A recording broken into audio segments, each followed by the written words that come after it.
ہے ایسی کی کیا حقیقت ہے؟ ہمارے ایک کزن کے نواسے کو پیلیا ہو گیا تو وہ بجائے علاج کرنے کے جھاڑ پھونک کر رہے ہیں، اس بارے میں رہنمائی فرمائیں۔ شہاب اظہار امریکہ سے۔ دیکھیں، کسی بھی بیماری میں رقیہ یہ جائز ہے، جھاڑ پھونک، مطلب یہ کہ سورہ فاتحہ پڑھ کے مریض پہ دم کر دیں، یا وہ حدیث میں جو دعائیں آئی ہیں، اسأل اللہ بسم اللہ ارقیک ان یشفیک من کل اذی یؤذیک، اس طرح کی دعائیں ہیں، تو کوئی بھی دعا پڑھ کے جو قرآن و سنت سے ثابت ہو، وہ اس میں کوئی حرج نہیں ہے اس پہ پھونک لگانے میں میت پہ۔ لیکن یہ جو پیلیا آج کل جھڑوایا جا رہا ہے نا، وہ گلے میں پتے ڈال دیتے ہیں اور پھر پتہ نہیں کیا کر رہے ہوتے ہیں، عجیب عجیب سے ٹوٹکے کر رہے ہوتے ہیں، اور میں نے تو یہاں تک دیکھا ہے وہ کان سے پیلیا نکال رہے ہیں اور وہ پیلا رنگ نکل رہا ہے۔ تو ان ٹوٹکوں کا قرآن و سنت سے کوئی ثبوت نہیں ہے۔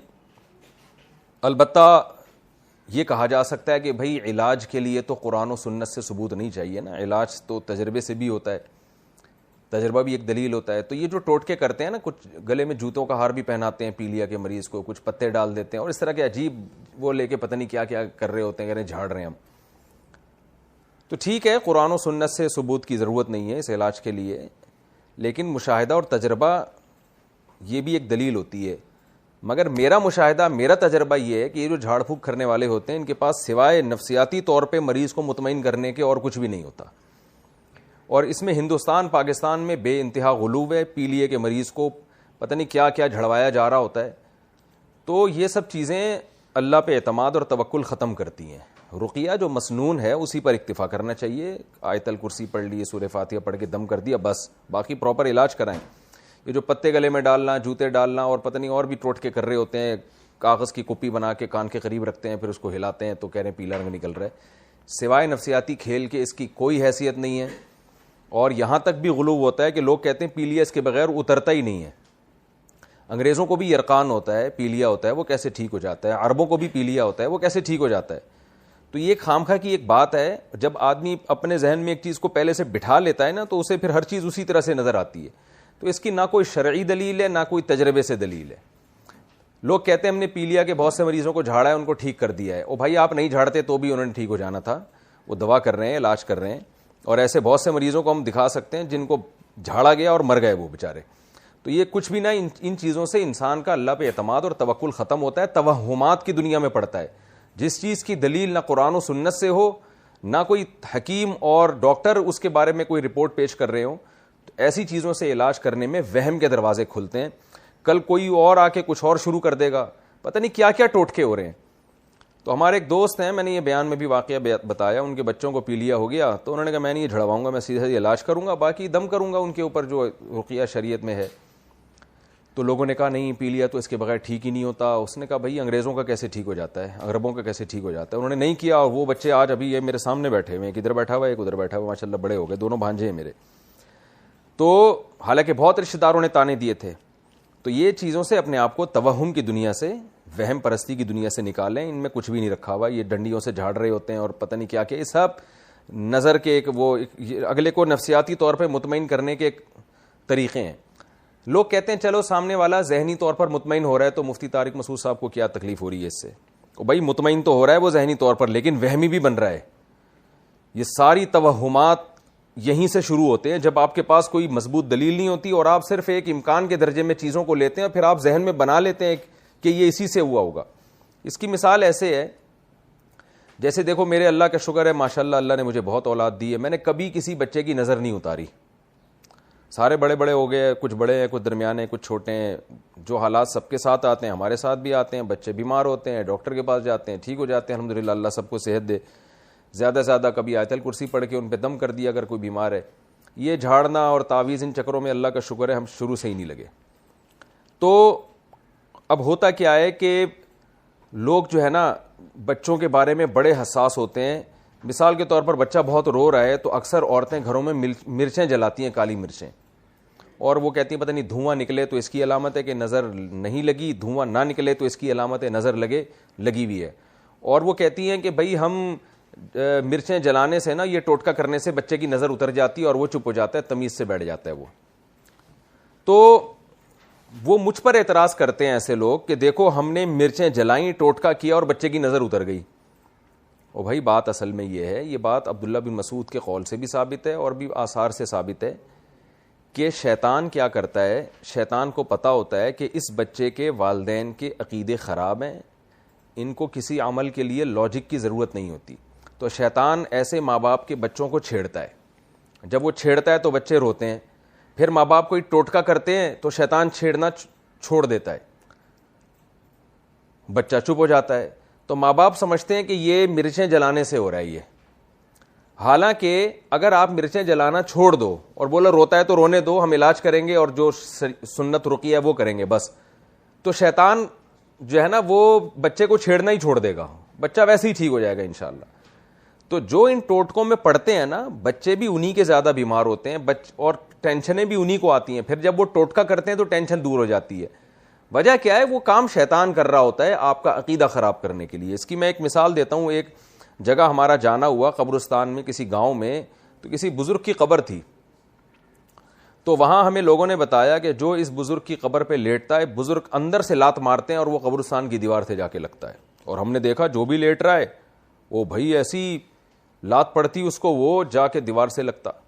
ہمیں پتا تھا یہ شیطانی کام ہے، بزرگ کا کام نہیں ہے قبروں سے لات مارنا، اگر یہ بزرگ قبر کے اندر سے لات مار رہے ہیں تو یہ بزرگ ہی کیسے ہیں؟ یہ تو پھر قبر کے جب باہر تھے تو پتہ نہیں کیا کچھ کر لیتے ہوں گے، یہ جب اندر بیٹھ کے ان کو سکون نہیں ہے، معذرت کے معاذ اللہ، یعنی میں ان بزرگ کی توہین نہیں کر رہا، لیکن بظاہر تو یہی لگ رہا ہے جو اندر بیٹھ کے جو اتنی تمیز سے نہیں بیٹھا وہ باہر پتہ نہیں کیا کرتا رہا ہوگا بیٹھ کے، وہ بزرگ ہی نہیں ہے پھر تو وہ۔ تو مجھے پتا تھا یہ مردے تو بیچاری اپنی لات ہلا نہیں سکتے، یہ اس کو لات ماریں گے، یہ شیطان یہاں پر جنات ہیں جو یہ حرکتیں کر رہے ہیں، اور یہ جنات کا شیطان کا زور انہی پہ چلتا ہے جن کا جنات پر عقیدہ ہوتا ہے۔ تو میں اور میرے ایک ساتھ استاذ تھے، جو استاذ تھے میرے ساتھ وہ تو بڑے چھوٹے سے قد کے تھے، ان کا تو نام ہی مولانا مختصر رکھا ہوا تھا ہم لوگوں نے پیار سے، یعنی ہمارے کلاس فیلو تھے، وہ برا نہیں مانتے تھے اس پہ، بہت ہلکے پھلکے تھے۔ ہم نے کہا چلیں آپ لیٹیں، وہ لیٹے، کوئی لات نہیں پڑی ان کو، بڑے آرام سے۔ تو یہ جو قریب میں مزار کے قریب لوگ تھے انہوں نے کہا کہ آیت الکرسی پڑھو، ان مولانا صاحب نے جو مختصر سے تھے انہوں نے آیت الکرسی بھی پڑھی، پھر کہا کہ اب آپ تصور کریں، اب آپ ایسا کریں آنکھوں پہ ہاتھ رکھ لیں، ہاتھ بھی رکھ لیا پھر بھی نہیں لڑک رہے، پھر کہا 2-4 لڑکیاں خود لگائیں، انہوں نے خود بھی لگا لی پھر بھی کچھ نہیں ہوا۔ میرا نمبر آیا اور انہوں نے کہا لیٹو بھائی، میں بھی لیٹا، جو وہ کہہ رہے تھے سب کچھ کر کے دیکھ لیا، اللہ کا شکر ہے نہ کوئی لات پڑی نہ ہم لڑکے۔ تو وہ مزار والے لوگ جو گاؤں کے لوگ تھے وہ کہنے لگے تم دونوں کے عقیدے خراب ہیں، تمہارا بزرگوں پہ عقیدہ نہیں ہے۔ میں نے کہا ہمارا بزرگوں پہ سچی مچی کا عقیدہ ہے کہ بزرگ اللہ کے ولی ہوتے ہیں اور وہ کچھ بھی نہیں کر سکتے بیچارے، جو کچھ کرتا ہے اللہ کرتا ہے۔ یہاں قبرستان میں شیاطین ہیں، اور جب صحیح عقیدے کا آدمی آتا ہے تو شیاطین کچھ کرتے نہیں ہیں۔ تو وہ کہنے لگے نہیں ہم لیٹ کے دوبارہ آپ کو دکھاتے ہیں۔ ہم نے کہا لیٹو۔ اب وہ لیٹے ہیں تو اب ان کو بھی لڑکیاں نہیں لگ رہی، حالانکہ پہلے تو وہی بندہ لیٹا تھا اور لات لگی اور وہ قبرستان کی دیوار پہ نا کلا بازیاں کھاتا کھاتا گیا ہے، دیوار قریب تھی زیادہ دور نہیں تھی، لیکن اب کیا ہو رہا ہے کہ اب وہ لیٹ رہا ہے تو بھی کچھ نہیں ہو رہا۔ تو وہ غصے میں کھڑا ہو کے کہنے لگا کہ یار یہ جو ہے نا تم لوگوں کے آنے سے نا یہاں بزرگ کا مسئلہ خراب ہو گیا ہے، تمہارا عقیدہ صحیح نہیں ہے۔ اور میں نے کہا بھائی ہمارے آنے سے شیطان بھاگ گئے یہاں سے، تو اب شیطان بول رہا ہے کہ یہ 2 بندے جب تک کھڑے ہوئے ہیں یہاں ہماری دال گلنے والی نہیں ہے، پول پٹیاں کھول رہے ہیں ہماری۔ شیطان فائلیں لے کے کہیں اور گیا ہے، شیطانوں کے پاس بھی اتنا ٹائم نہیں آج کل، وہ کہتے ہیں یار بندے زیادہ ہیں اور کام زیادہ ہے ہمارا، تو جو جس کا عقیدہ آرام سے خراب ہو سکتا ہے اس پہ داؤ چلاؤ، جہاں تھوڑی سی بھی ٹیکنیکل پیچیدگی آ جاتی ہے شیطان اپنی فائلیں لے کے وہاں سے شارٹ ہو جاتا ہے، کیونکہ شیطان کے پاس ٹائم کم ہے، مقابلہ سخت ہے۔ تو میں نے کہا وہ اس وجہ سے غائب ہو گیا۔ میں نے کہا ابھی پھر آپ لوگ تھوڑے دنوں میں یہی حرکتیں شروع ہو جائیں گی۔ تو اس سے میں یہ واقعہ آپ کو کیوں سمجھا رہا ہوں کہ جن لوگوں کے عقیدے یہ ٹوٹکوں پہ اور ان چیزوں پہ ہوتے ہیں نا، تو شیطان ان کو ٹینشن دیتا ہے، پھر جب وہ ٹوٹکا کرتے ہیں تو شیطان وہ جو بچے کو تنگ کر رہا تھا وہ تنگ کرنا چھوڑ دیتا ہے، تو وہ سمجھتے ہیں دیکھو اس ٹوٹکے کی وجہ سے بچہ صحیح ہو رہا ہے۔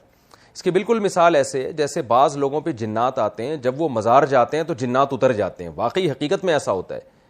تو لوگ یہ سمجھ رہے ہوتے ہیں کہ بزرگ کی قبر پہ جانے سے بزرگ نے یہ جن اتار دیا، حالانکہ حقیقت یہ ہے کہ شیطان نے جن چڑھایا ہوتا ہے یا شیطان مسلط ہوا ہوتا ہے، اس کو پتا ہے کہ مزار جائے گا یہ، تو جب یہ مزار جاتا ہے شیطان غائب ہو جاتا ہے تاکہ اس کا اس مزار پہ عقیدہ درست ہو، کیونکہ شیطان یہ چاہتا ہے لوگ مسجدوں کو چھوڑ کے مزاروں کو آباد کریں۔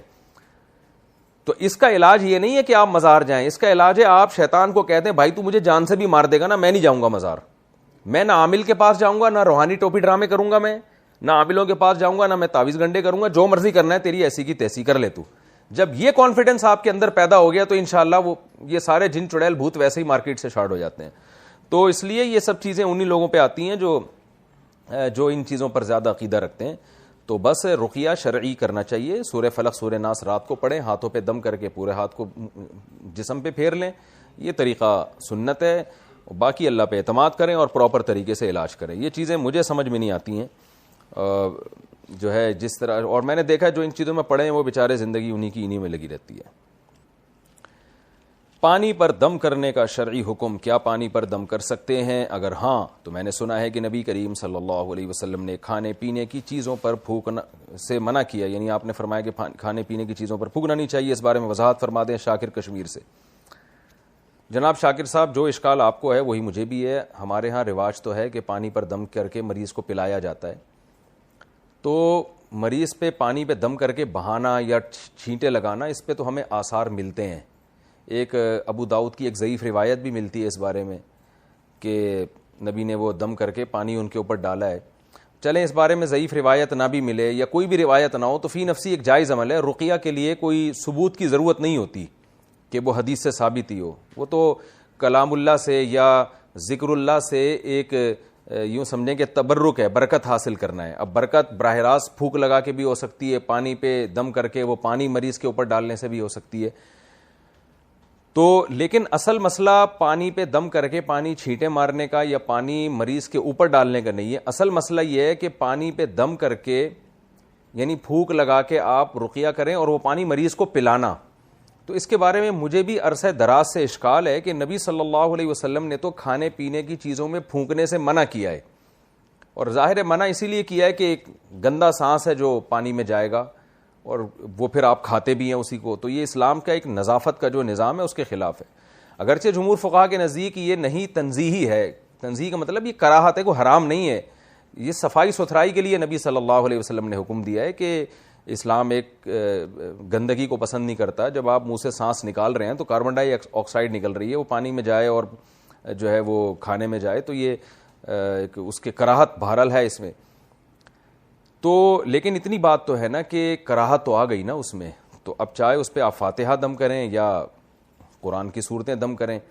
تو عرصہ دراز سے مجھے اشکال ہے. تو اصحاب علم، دیگر اصحاب علم سے آپ رجوع کریں اس بارے میں. اگر کوئی دلیل ملتی ہے یا کوئی صحابہ کے آثار وغیرہ ملتے ہیں تو مجھے بھی آپ بتائیں. میں نے جو سرسری تحقیق کی ہے سرسری تلاش سے مجھے نہیں ملا، اور کوئی مسئلہ اتنی اہم نوعیت کا ہے نہیں کہ میں بہت زیادہ اس میں گھس کے تحقیق کروں. کبھی موقع ملا تو انشاءاللہ بہت زیادہ گھس کے تحقیق کر لوں گا. لیکن تاحال مجھے بھی یہ اشکال بہرحال ہے کہ کھانے پینے کی چیزوں پہ نبی نے پھونک لگانے سے منع کیا ہے، تو ہم رقیہ میں پھونک لگا کے مریض کو وہ پانی پلاتے ہیں تو بہرحال کراہت تو ہو گئی نا اس میں. تو وہ طریقہ کیوں اختیار نہیں کیا جائے جو بالکل بے غبار ہے؟ وہ بے غبار طریقہ کیا ہے بھائی؟ پانی پہ پھونک لگا کے مریض پہ پانی کی چھینٹیں ماری جائیں یا پانی اس پہ اوپر ڈالا جائے یا ڈائریکٹ مریض پہ پھونک لگا دیں. تو یہ طریقہ سنت کے زیادہ قریب ہے. بہن نے بھاگ کر شادی کی ہو تو گھر والے کیا سلوک کریں؟ 8 سے 10-12 سال پہلے میری بہن نے بھاگ کر کسی کے ساتھ نکاح کر لیا تھا جس میں ہم گھر والے اور رشتہ دار راضی نہیں تھے. اب اتنے عرصے بعد اس سے ہماری ملاقات ہوئی ہے تو اس نے ہم سے بہت معافی مانگی اور منتیں کیں. ہم گھر والوں نے اسے معاف کر دیا اور صلح کے لیے تیار ہو گئے، لیکن ہمارے جو رشتہ دار اور برادری ہے وہ اب تک اس سے ناراض ہیں. اس بارے میں شرعی حکام کیا ہیں؟ عبدالستار لاہور سے. دیکھو، جب ایک غلط کام ہوتا ہے نا تو اس کے نتیجے میں آگے غلطی ہوتے چلے جاتے ہیں. لڑکی جب بالغ ہو جائے، اچھا رشتہ آئے تو فوراً اس کا نکاح کر دینا چاہیے تاکہ یہ گھروں سے بھاگنے کی نوبت ہی نہ آئے. تو ماں باپ اگر ذمہ دار ہوں، بھائی ذمہ دار ہیں، بہن کے بالغ ہونے کے بعد اس کے رشتے کی فکر کر رہے ہیں، اچھے اچھے رشتے آ رہے ہیں اور دلچسپی لے رہے ہیں اور بلا وجہ ان کو ریجیکٹ نہیں کر رہے، پھر بہن کو بھاگنے کا کوئی حق نہیں ہے. پھر اگر وہ بھاگتی ہے تو یہ ماں باپ اس سے بائیکاٹ کرتے ہیں تو ماں باپ گنہگار ہوں گے، اس لیے کہ آپ کے عمل نے اس کو بھاگنے پر مجبور کیا. نکاح کرنا اس کا ایسے حق ہے جیسے روٹی کھانا حق ہے. آپ اولاد کو روٹی کھانے سے نہیں روک سکتے، اور پھر اس میں اس کی مرضی کا بھی دخل ہونا چاہیے. زبردستی آپ کوئی رشتہ بھی اس پہ مسلط نہیں کر سکتے، شرعاً ناجائز ہے یہ. تو پھر تو بائیکاٹ بھی بنتا ہے, سب کچھ ہے. لیکن ماں باپ نے اپنی غفلت کی, ایک مناسب رشتہ آیا, لڑکی کو پسند ہے, ماں باپ خام خواہ میں کیڑے نکال کے رشتے کو ریجیکٹ کر رہے ہیں, اپنی انا کا مسئلہ بنایا ہوا ہے. پھر اگر لڑکی بھاگتی ہے تو میں تو پھر بھی نہیں کہتا لڑکیوں کو کہ آپ بھاگو, میں کہتا ہوں بھائی ماں باپ کی عزت کا خیال کرو. چلو اگر وہ غلط بھی کر رہے ہیں تو آپ ان کے غلط کو برداشت کر لو, ان کی عزت پہلے ہے. لیکن اس موقع پر اگر وہ بھاگ جاتی ہے بالفرض اور جس سے نکاح کرتی ہے وہ کفو ہے, تو پھر اس کا ہمیشہ کے لیے بائیکاٹ کرنا یہ قطع رحمی میں آتا ہے.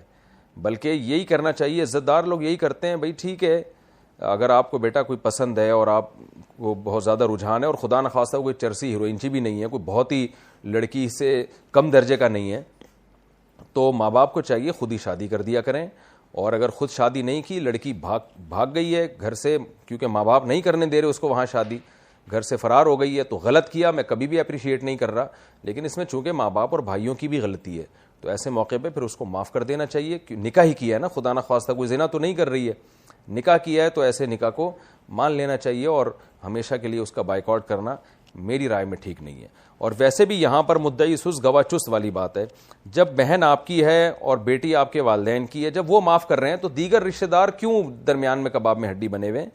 بھائی ان کا رشتہ تو دور کا ہے, تکلیف تو سب سے پہلے بھائی کو اور ماں باپ کو ہوتی ہے. جب وہ معاف کرنے کے لیے تیار ہیں تو دور کے رشتہ داروں کا تو کوئی حق ہی نہیں بنتا کہ وہ ان کو منع کرے, بلکہ ان کو تو چاہیے رشتہ داری جوڑنے کی کوشش کریں اور بولیں بھائی 10-12 سال ہو گئے, وہ اپنے گھر میں خوش ہے, اس کی سلیکشن جو تھی وہ غلط نہیں تھی, یہ ثابت بھی ہو گیا, تو اس کو نظر انداز کر دینا چاہیے. لیکن یاد رکھیں میں لڑکیوں کو گھروں سے بھاگنے کی ترغیب نہیں دے رہا کہ لڑکیاں میرا یہ کلپ سن کے کہیں کہ اچھا بھاگ جاؤ, تو ماں باپ کو چاہیے پھر بھی معاف کر دیں.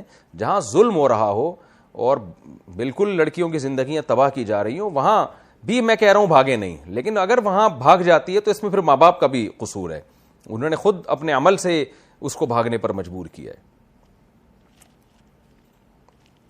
اسلامک بینک میں انویسٹ کر کے پیسے لینا کیا حلال ہے؟ بینک میں پیسے رکھوا کر ہر مہینے جو فکس پیسے لیے جاتے ہیں یہ تو سود ہے. لیکن کچھ لوگ کہتے ہیں کہ اسلامک بینک میں اگر پیسے رکھوائے جائیں تو وہ فکس رقم نہیں دیتے, لہذا یہ سود نہیں ہے. تو کیا یہ بات ٹھیک ہے اور اسلامک بینک میں انویسٹمنٹ کر کے ہر ماہ رقم لینا جائز ہوگا؟ قرۃ العین بنگلہ دیش سے. جی جائز ہے اسلامک بینک میں, اور وہ متعین رقم نہیں دیتے. آپ یہ کہہ سکتے ہیں کہ وہ تو ہر سال متعین دے رہے ہیں, تو سال کے آخر میں پھر وہ ایڈجسٹ کر لیتے ہیں کہ زیادہ دیا ہے تو اگلے سال کے پروفٹ سے کاٹ لیتے ہیں, کم دیا ہے تو وہ اس میں اضافہ کر دیتے ہیں. تو وہ باقاعدہ پراپر بزنس میں لگایا جاتا ہے اور پرسنٹیج کی بیس پہ ڈیوائڈ کیا جاتا ہے, جو ہماری تحقیق ہے, اس لیے ہماری نظر میں جائز ہے. بے اولادوں کے لیے کیا فضائل ہیں؟ بے اولاد لوگوں کے بارے میں کچھ بتائیں کہ ان کے لیے صبر کے کیا فضائل ہیں اور لوگوں کی باتیں برداشت کرنے کا کیا اجر ہے. عائشہ صاحبہ کوہاٹ سے. دیکھیے اصل تو اللہ کی نعمت اولاد ہے, جس کو قرآن نے ہبہ سے تعبیر کیا, یہب لمن یشاء اناسا ویہب لمن یشاء الذکور. جس کو چاہتا ہوں بیٹیاں گفٹ کرتا ہوں, جس کو چاہتا ہوں بیٹے گفٹ کرتا ہوں, جس کو چاہتا ہوں دونوں گفٹ کرتا ہوں. اولاد وہ چیز ہے جس کی طلب پیغمبروں نے کی ہے. زکریا علیہ السلام زندگی بھر دعائیں مانگتے رہے, اللہ مجھے اولاد دے دے. تو ابراہیم علیہ السلام کو اللہ نے نوازا اولاد دے کے, کہ ہم نے ابراہیم کو آزمایا, پھر ہم نے ان کو اولاد دی اور اس کو امام بنایا, ابراہیم علیہ السلام کو امام بنایا. تو اصل تو یہی ہے اللہ سے اولاد مانگی جائے, اور اگر کوئی بیماری ہے تو اس کا علاج بھی کریں. لیکن اگر نہیں مل رہی تو یہ آزمائش ہے, اور آزمائش کے بارے میں نبی صلی اللہ علیہ وسلم نے, قرآن نے ایک اصول بیان کیا ہے کہ بعض دفعہ اللہ کسی کو آزمائش میں ڈال کے آزماتے ہیں. اگر وہ اس آزمائش میں پورا اتر جائے تو حدیث کے الفاظ ہیں کہ من سخیتا فلاح السخط, جو اس آزمائش میں اللہ سے ناراض ہو گیا کہ میرے ساتھ اللہ کیا کر رہا ہے, تو اللہ بھی اس سے ناراض ہوتا ہے. وَمَن رَضِیَ فَلَهُ الرِّضَا, اور جو اللہ سے راضی ہوتا ہے کہ میرے مقدر میں اللہ نے یہ چیز لکھی ہے تو بس اسی پہ خوش ہوں, تو پھر اللہ بھی اس سے راضی ہوتا ہے. تو صبر بہت بڑا اجر ہے. تو آپ کے لیے یہ آزمائش ہے کہ آپ کی اولاد نہیں ہو رہی, تو اس پہ آپ صبر کریں, اللہ اس پہ آپ کو بہت بڑا قیامت کے دن انشاءاللہ اجر عطا فرمائے گا. ایک حدیث میں آتا ہے کہ میزان کے ترازو میں کسی عمل کا اتنا وزن نہیں ہے جتنا صبر کا وزن ہے. یعنی مشکلات میں صبر کرنا اس سے بڑا کوئی عمل نہیں ہے. تو میری بھی دعا ہے اللہ تعالیٰ آپ کو نیک صالح اولاد عطا فرمائے, اولاد کثرت سے برکت کے ساتھ عطا فرمائے. لیکن اگر اولاد مقدر میں نہیں ہے تو آزمائش سمجھ کے اس پہ صبر کریں, اور یہ سمجھیں کہ جو میرے ساتھ ہو رہا ہے وہی میرے حق میں بہتر ہوگا. فمر رضی فلہ الرضا کا مطلب کیا ہے؟ جو اللہ سے راضی ہو گیا. کیا مطلب؟ بھائی اللہ سے میں خوش ہوں, اللہ میرے ساتھ غلط نہیں کر سکتا. تو ہو سکتا ہے اسی میں آپ کی بہتری ہو. کیا معلوم کوئی اولاد آپ کو مل جاتی ہے اور وہ آپ کے جینا حرام کر دیتی. کتنے لوگ ہم جانتے ہیں جن کو اولادیں ملی ہیں اور وہ کہتے ہیں کاش یہ پیدا ہی نہ ہوتا. تو جو ہو رہا ہے اس میں بس اللہ سے یہ سوچنا چاہیے کہ آپ کے حق میں اللہ کے علم میں یہی بہتر تھا. تو دعا بھی مانگیں اللہ سے, کوئی بیماری ہے تو علاج بھی کریں, لیکن تقدیر پر راضی رہیں. اس پر انشاءاللہ اللہ تعالیٰ آپ کو اولاد والے لوگوں سے زیادہ اجر عطا فرمائے گا صبر کا. تو صبر کا اجر کی ایک الگ نوعیت ہے. میں دل سے دعا کرتا ہوں اللہ آپ کو نیک صالح اولاد عطا فرمائے. اولاد پانے کے لیے مزاروں پر جانا. جو لوگ اولاد کے حصول کی خاطر مزاروں اور بابوں کے پاس جاتے ہیں, ان کے بارے میں کیا حکم ہے؟ عائشہ کوہاٹ. اگر مزار پہ جاتے ہیں اور وہ مزار والے سے مانگتے ہیں, ان کا خیال یہ کہ مزار والا ہمیں اولاد دے دے گا, پھر تو وہ کافر ہو جاتے ہیں, اسلام سے خارج ہو جاتے ہیں, ان کا نکاح ٹوٹ جاتا ہے, مرتد ہو جاتے ہیں. اور اگر مزار پہ جاتے ہیں نیت یہ کہ دے گا تو اللہ ہی, لیکن مزار پہ جانے سے اللہ خوش ہو جائے گا اور ہم کو دے دے گا, تو یہ بدعت ہے. اور نبی صلی اللہ علیہ وسلم نے فرمایا ہر بدعت گمراہی ہے, کیونکہ ہمیں قرآن و سنت سے نہیں ملتا کہ اولاد مزاروں پہ جانے سے مل جاتی ہے. بے شک اللہ ہی دے لیکن نہیں ملتی. اللہ نے دعائیں مانگنے کے لیے مسجدیں بنائی ہیں, مزار نہیں بنائے. تو اس لیے اللہ سے مانگیں. زکریا علیہ السلام کو اولاد نہیں ملی, ساری زندگی اللہ سے مانگتے رہے, بالآخر اللہ نے دے دی. مزاروں پہ جانا حرام ہے, گناہ کبیرہ ہے. اور اگر یہ نیت ہے کہ اللہ نے اس بابے کو اختیار دیے ہوئے ہیں مجھے اولاد دینے کا, پھر تو کافر ہو جائیں گے, اسلام سے خارج ہو جائیں گے. ایسے شخص کو مسلمانوں کے قبرستان میں دفن کرنا جائز نہیں. اگر حج کیا ہے تو وہ حج باطل ہو جائے گا اور نکاح بھی ختم ہو جائے گا. اور توبہ کے بغیر مر گیا تو مسلمانوں کے قبرستان میں اس کو دفن بھی نہیں کیا جائے گا. اتنی شدید وعیدیں, اس لیے اپنے ایمان کو بچائیں. 1 ماہ کا بچہ ضائع ہو گیا تو نفاس کا حکم. میرے 1 مہینے کا بچہ ضائع ہو گیا ہے, اس کے بعد مجھے 1 ہفتہ بلیڈنگ ہوئی اور اس کے بعد ختم ہو گئی. کسی نے مجھے بتایا کہ آپ 1.25 مہینہ پورا کریں گی, تو کیا مجھے 40 دن نماز سے رکے رہنا ہوگا؟ فرخ انور. دیکھیے, بچہ اگر اتنا بن چکا تھا کہ اس کے پورے اعضاء بن چکے تھے, ہاتھ, آنکھیں اور یہ سب چیزیں بن چکی تھیں, اس کے بعد وہ ضائع ہوا تو وہ پورے بچے کے حکم میں ہوتا ہے. اور پھر جو بلیڈنگ ہوتی ہے وہ نفاس کا خون کہلاتا ہے, لیکن اس میں بھی 1.25 مہینہ پورا کرنا ضروری نہیں ہے. 1.25 مہینہ نفاس کی انتہائی مدت ہے. تو نفاس کی بلیڈنگ جب ہوگی تو جتنے دن بھی ہو, 15 دن, 20 دن, جب وہ بلیڈنگ ختم ہو گئی تو غسل کر کے عورت پر واجب ہوگا کہ وہ نماز شروع کر دے. 1.25 مہینہ تو انتہائی ہے. کیا مطلب؟ اگر 40 دن تک خون آتا رہا اور بند نہ ہوا تو 40 دن کے بعد پھر اس پر لازم ہوگا کہ نمازیں شروع کر دے, بے شک خون بند نہ بھی ہو. تو یہ تو تھا نفاس کا حکم. یہ اس صورت میں ہے کہ بچہ میں جان پڑ چکی ہو اور اس کے اعضاء بن چکے ہوں. لیکن اگر بچے کے اعضاء نہیں بنے تھے, 1 مہینے میں نہیں بنتے, وہ ادھورا ہی گوشت کا لوتھڑا ہوتا ہے, وہ ضائع ہو جاتا ہے, پھر اس کو نفاس کا حکم نہیں ہے بلکہ وہ حیض ہے. تو آپ نے صحیح کیا کہ 7 دن کے بعد آپ نے نمازیں شروع کر دیں. یہ حیض کا خون کہلائے گا, یہ نفاس کا خون نہیں کہلائے گا. اگر لڑکے کی اولاد نہ ہو سکتی ہو تو نکاح کا حکم. اگر کسی لڑکی کا کسی گھر سے رشتہ آتا ہے اور لڑکے کے بارے میں پتہ چلے کہ اس کے ساتھ کوئی مسئلہ ہے اور شادی کے بعد اولاد نہیں ہو سکتی, تو کیا لڑکی کے لیے وہ رشتہ کرنا جائز ہوگا یا مکروہ ہوگا؟ شانزیب فیصل آباد سے. مکروہ ہے, ناپسندیدہ ہے. نکاح کا بنیادی مقصد ہی اولاد ہے, اور نبی صلی اللہ علیہ وسلم سے صحیح حدیث میں ثابت ہے, آپ نے ایک صحابی کو منع کیا جنہیں علم تھا کہ عورت کی اولاد نہیں ہوگی, تو ان کو آپ صلی اللہ علیہ وسلم نے نکاح سے منع کیا. تو یہ ممانعت کوئی ناجائز کے درجے میں نہیں ہے, یہ ایک استحباب کے درجے میں ہے کہ بہتر ہے کہ ایسا نکاح نہ کیا جائے. البتہ یہ ہے کہ خاتون کا مسئلہ اگر ایسا ہو کہ عمر نکلی جا رہی ہے, یہ رشتہ نہ قبول کیا تو ہو سکتا ہے کہ بعد میں کوئی اس نکاح نہ کہیں ہو سکے اور برائی کا اندیشہ ہو یا اچھا رشتے سے محرومی کا اندیشہ ہو, تو پھر ایک الگ بات ہے, پھر کر لینے میں کوئی حرج نہیں ہے. Some thing is better than nothing کے اصول پر. کیونکہ بعض لڑکیوں کا کوئی رشتوں کے اتنے مشکلات ہوتے ہیں کہ بھئی ابھی وہ اولاد, یعنی اگر کسی صحت مند آدمی سے نکاح کریں تو اس کا خطرہ ہوتا ہے کہ کوئی رشتہ ہی نہ آئے بعد میں. تو ایسی مجبوری ہو تو پھر تو قبول کر لینے میں کوئی حرج نہیں ہے. لیکن نارملی اگر کوئی عیب نہیں ہے اور ان کو خاتون کو امید ہے کہ بعد میں کوئی اچھا ایسا رشتہ آ سکتا ہے جو مناسب ہو اور اس کی اولاد بھی ہو سکتی ہے, تو پھر ایسے مرد سے نکاح نہ کرنا بہرحال بہتر ہے جس کی اولاد کی امید نہیں ہے. کانفرنس کال پر نکاح کا حکم. میں نے کچھ مہینے پہلے لاک ڈاؤن کے حالات میں گناہوں سے بچنے کے لیے کال پر نکاح کر لیا تھا. بڑے بھائی ڈیڑھ ہوشیاری ہے. گناہ سے بچنے کے لیے کال پر نکاح کر لیا, کانفرنس کال پہ. میں نے اچھا یہ خاتون ہے, میں نے لڑکے کو اپنا وکیل بنا لیا تھا. کانفرنس کال کی تھی جس میں لڑکا الگ تھا, میں الگ تھی, اور 2 گواہ الگ تھے, مہر بھی طے ہوا تھا. تو کیا یہ نکاح ہمارا منعقد ہوا یا نہیں؟ اب انہوں نے اپنا نام بھی لکھا ہے, میرا خیال ہے شاید ان کو چھپانے میں کوئی حرج نہیں ہے. رانی صاحبہ دہلی سے. تو دیکھیں یہ جو کانفرنس کال پہ آپ نے نکاح کیا, لڑکے کو اگر وکیل بنایا اور کہا کہ تم میرا نکاح پڑھا دو, اور پھر گواہ بھی موجود تھے, جہاں نکاح ہو رہا تھا وہاں گواہ موجود تھے, اور لڑکا آپ کا ہم پلہ اور کفو بھی تھا, تو ایسی صورت میں نکاح تو ہو جاتا ہے.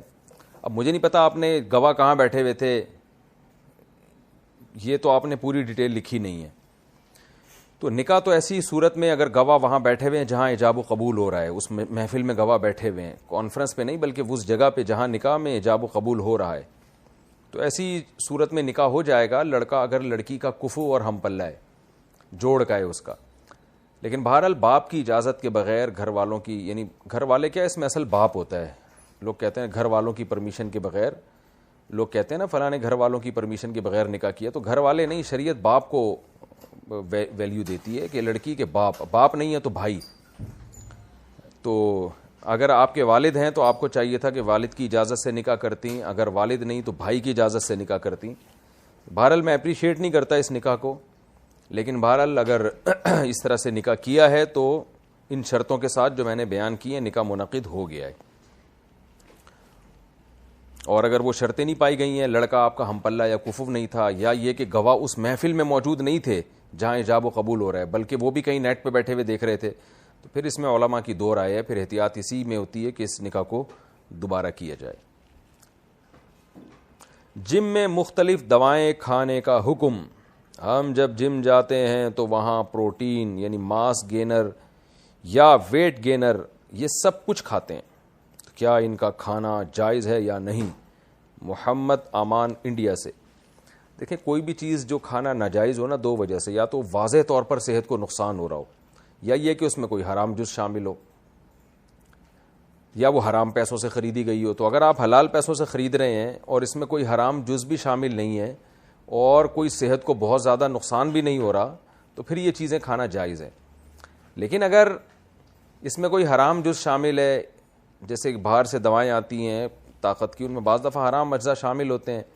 یہ کیپسول ایسے ہوتے ہیں, کیپسول کی جو کیپ ہے جو وہ حرام چیزوں سے بنا ہوا ہوتا ہے وہ کیپسول, تو ایسی کنڈیشن میں اس کا کھانا جائز نہیں ہوگا. اب اس میں حرام اجزاء شامل ہیں یا نہیں ہیں, اس کے لیے آپ گوگل پہ سرچ کریں جامعۃ الرشید حلال فاؤنڈیشن, وہاں جو کانٹیکٹ نمبر آئے ان سے کال کر کے رابطہ کریں, ان کو بتائیں بھئی یہ کمپنی ہے, اس کے میں میڈیسن لے رہا ہوں یا لے رہی ہوں, جو بھی ہیں صاحب ہیں یا صاحبہ ہیں, یہ صاحب ہی ہیں محمد امان صاحب, تو آپ ان کو بتائیں یہ میڈیسن میں کھا رہا ہوں, تو اس کمپنی کے یہ میڈیسن فلاں کنٹری سے آتے ہیں, تو اس میں کوئی حرام اجزاء شامل تو نہیں ہے. تو جامعہ کا ایک پورا حلال فاؤنڈیشن کے نام سے ادارہ ہے, وہ آپ کو انشاءاللہ بتا دیں گے بھئی جائز ہے یا ناجائز ہے. لیکن اگر آپ کو پتہ ہے کہ بھئی یہ حرام کا مسئلہ نہیں ہے, مسئلہ یہ کہ یہ کیونکہ جم میں بہت سارے باڈی بلڈر کوئی ڈرگس وغیرہ ٹائپ کی چیز لے رہے ہوتے ہیں جس سے باڈی میں ایک دم ماس چڑھتا ہے, وہ پھر کیا ہوتا ہے اس کے سائیڈ ایفیکٹ بہت زیادہ ہیں. تو اس میں کسی ڈاکٹر آپ کو سے مشورہ کریں. ڈاکٹر اگر کہے کہ بھئی اس کے بہت نقصانات ہیں تو پھر تو آپ کے لیے کھانا ناجائز ہوگا. لیکن اگر ڈاکٹر کہتا ہے نہیں نقصانات نہیں ہیں یا کم ہیں یا وہ یقینی نہیں ہے, تو پھر وہ کھانا جائز ہے. لیکن بہرحال میں نے جو ڈاکٹروں سے سنا ہے سب منع ہی کر رہے ہوتے ہیں کہ اس کا فائدے کے بجائے نقصان زیادہ ہے. کھیتی باڑی کی اسلام میں کیا اہمیت ہے؟ کھیتی باڑی کی اسلام میں کیا اہمیت ہے؟ جس طرح تجارت کی اہمیت ہے, کیا اس طرح کھیتی باڑی کی بھی اہمیت ترغیب دی گئی ہے؟ نیز تجارت اور کھیتی باڑی میں زیادہ ترجیح کسے دینی چاہیے؟ عمار بخاری ملتان سے. دیکھیں کھیتی باڑی کی اپنی فضیلت ہے, تجارت کی اپنی فضیلت ہے. زیادہ فضیلت تو جو قرآن و سنت سے ہمیں معلوم ہوتی ہے تجارت کی معلوم ہوتی ہے. میں نے کئی دفعہ اس پہ بیانات کیے ہیں, اس میں قرآنی آیات اور احادیث جمع کی ہے جس سے ہمیں تجارت کی فضیلت زیادہ معلوم ہوتی ہے. اور نبی صلی اللہ علیہ وسلم کی ایک روایت ہے کہ میری امت کے 10 میں سے 9 حصے رزق اللہ نے تجارت میں رکھا ہے, اور جو ایماندار تاجر قیامت میں پیغمبروں کے ساتھ ہوگا. لیکن زراعت کی بھی بہرحال فضیلت ہے. آپ صلی اللہ علیہ وسلم نے فرمایا, صحیح حدیث ہے, جس نے ایک درخت لگایا تو جب تک چرند پرند, لوگ تو دور کی بات, چرند پرند بھی استعمال کریں گے نا, اس سے فائدہ اٹھائیں گے, اس کو قبر میں بھی ثواب ملے گا. تو کھیتی جب کسان اگاتا ہے تو اس کو لوگ کھاتے ہیں, تو ان کا پیٹ بھرنے کا ذریعہ بنتا ہے, وہ ملک کی معیشت کی ترقی کا ذریعہ بنتا ہے. اس لیے کھیتی باڑی بھی کم فضیلت کی چیز نہیں ہے. تو اگر لوگ کسان ہڑتال کر کے بیٹھ جائیں, ہمیں کھانے کو کہاں سے ملے گا؟ تو اپنے اپنے فضائل ہیں دونوں کے. نیت اچھی ہونی چاہیے, ایمانداری سے کام کرنا چاہیے. رہا یہ مسئلہ کہ ترجیح کس کو دیں, تو دیکھیں ہر آدمی کا معیار مختلف ہوتا ہے اور ہر آدمی کے پاس وسائل مختلف ہوتے ہیں. میں آپ کو کہوں آپ تجارت کریں, پتہ چلا آپ میں کھیتی باڑی کی صلاحیت زیادہ ہے تجارت کی نسبت, تو آپ کو تجارت میں تو آپ چل نہیں سکیں گے. اور یا میں آپ کو کہہ دوں آپ کھیتی باڑی کریں حالانکہ آپ کے لیے تجارت آسان ہے. تو دو چیزوں کو سامنے رکھ کے فیصلہ کریں.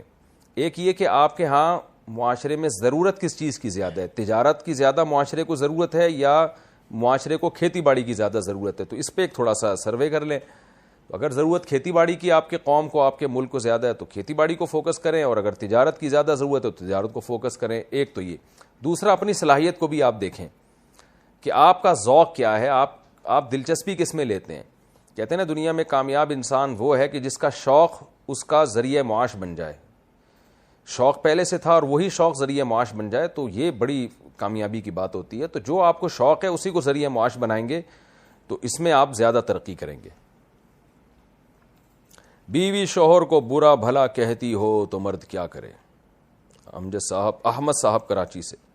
اگر کوئی خاتون اپنے خاوند کو مستقل یہ کہتی رہتی ہے کہ مجھے آپ سے نفرت ہے, حالانکہ شوہر بیوی کو اپنی حیثیت کے مطابق خوش رکھنے کی پوری کوشش کرتا ہو, اور بیوی کہے کہ میں آپ سے خلا یا طلاق اس لیے نہیں لیتی کیونکہ بچوں کا ساتھ ہے, تو ایسی عورتوں کے لیے کیا حکم ہے؟ آپ کے بیان میں خواتین کے فضائل تو بہت سنے ہیں, لیکن یہ نہیں سنا کہ کسی مرد کی کیا اہمیت ہے. بہت تپے ہوئے ہیں احمد صاحب کراچی سے. احمد صاحب تھوڑا ہلکے ہو جائیں. یہ سب گھروں میں پرابلم ہوتی ہیں. بیوی شوہر کو برا بھلا کہتی ہو تو مرد کیا کرے؟ مرد صبر کرے اور کیا کرے. تو رہا یہ مسئلہ کہ اگر آپ کی بیگم آپ کو یہ تانے دیتی ہیں کہ میں بچوں کی وجہ سے صبر کر رہی ہوں ورنہ نہیں رہتی, تو پہلے بیوی کی اس بات میں ٹھنڈے دل سے تھوڑا سا غور کر لینا چاہیے کہ کہیں ایسا تو نہیں ہے کہ میرے اندر کوئی واقعی ایسا فالٹ ہو جو ناقابل برداشت ہو. بعض مرد یہ کرتے ہیں کہ عورت کوئی بات کہہ دے کہ آپ ایسے ہو آپ ایسے ہو, بس وہ بیوی کی بات کو لفٹ ہی نہیں کراتے نا, وہ اہمیت ہی نہیں دیتے, وہ سمجھتے ہیں میں غلط ہو ہی نہیں سکتا. تو تھوڑا سا غور کر لیں کہیں ایسا تو نہیں کہ آپ کے اندر کوئی خرابی ہو, آپ بد اخلاق ہو, ہر وقت تانے دیتے رہتے ہوں, یا گھر میں چھڑ چھڑ پڑ پڑ کر کے لگا کے رکھتے ہوں, یا مارتے پیٹتے ہوں خدا نخواستہ. تو اپنے بارے میں تھوڑا سا تسلی سے غور کر لینا چاہیے. اگر آپ نے اپنا محاسبہ کیا, پتہ چلا نہیں بھائی کوئی اتنا بڑا فالٹ نہیں ہے, چھوٹے موٹے فالٹ تو ہر آدمی میں ہوتے ہیں, تو پھر آپ کی بیوی کا قصور ہے, اس کو یہ تانے نہیں دینے چاہیے. زبان جو ہے نا, زبان یہ بہت خطرناک چیز ہے. نبی صلی اللہ علیہ وسلم نے فرمایا انسان زبان سے ایسے کلمے نکالتا ہے کہ 70 سال تک جہنم کے گڑھے میں گرتا رہے گا. وہ اس لفظ کو ہلکا سمجھتا ہے, اللہ کی نظر میں وہ بہت بھاری الفاظ ہوتے ہیں. تو اگر آپ حقوق ادا کر رہے ہیں تو میں آپ کی زوجہ سے گزارش کروں گا کہ ایسے سخت الفاظ شوہر کو نہ کہا کریں. بعض عورتیں طلاق تو نہیں لیتی لیکن کہتی ہیں میں تو مجبوری میں نہیں لے رہی, میں ورنہ تو آپ کے ساتھ رہنا نہیں چاہتی. یہ جملہ مرد پہ بہت بھاری گزرتا ہے کہ یہ تو میرے سے وفا ہی نہیں کر رہی ہے, یہ تو صاف کہہ رہی ہے کہ مجھے آپ پسند نہیں ہو. تو مرد کے لیے بہت کڑوا جملہ ہوتا ہے. تو اس سے عورت کے اعمال برباد ہو سکتے ہیں. کوئی ان سے میں گزارش کروں گا کوئی ہلکی بات کہہ دیا کریں کہ بھائی ٹھیک ہے میں آپ کے ساتھ گزارا کر رہی ہوں, آپ مجھے اچھے بھی لگتے ہیں, لیکن آپ ٹھیک یہ والی چیز آپ میں خراب ہے, اس کو سیٹ کر لیں. کچھ اس طرح سے میاں کی سیٹنگ کی کوشش کریں, اس کو یعنی پلک پانا لے کے اس کی جو جہاں سے سیٹنگ خراب ہوئی ہے وہ چیزیں صحیح کریں. پورا کھول کے جوڑنے کی کوشش نہ کریں اس کو. بعض لوگ کہتے ہیں نا یہ ریپیئرنگ سے صحیح نہیں ہوگا, اس کو کھول کے دوبارہ جوڑنا پڑے گا. وہ تو بیچارہ پورا ہی کھل جائے گا, کہاں سے جڑے گا دوبارہ. طلاق کا تو یہی مطلب ہے. تو ریپیئرنگ کریں, جہاں سے ڈینٹنگ پینٹنگ کا کام ہے تھوڑی سی سیٹنگ پہ لے کر آئیں. اتنے بڑے بڑے خطرناک جملے شوہر کو نہ بولیں, اس سے مرد کو بہت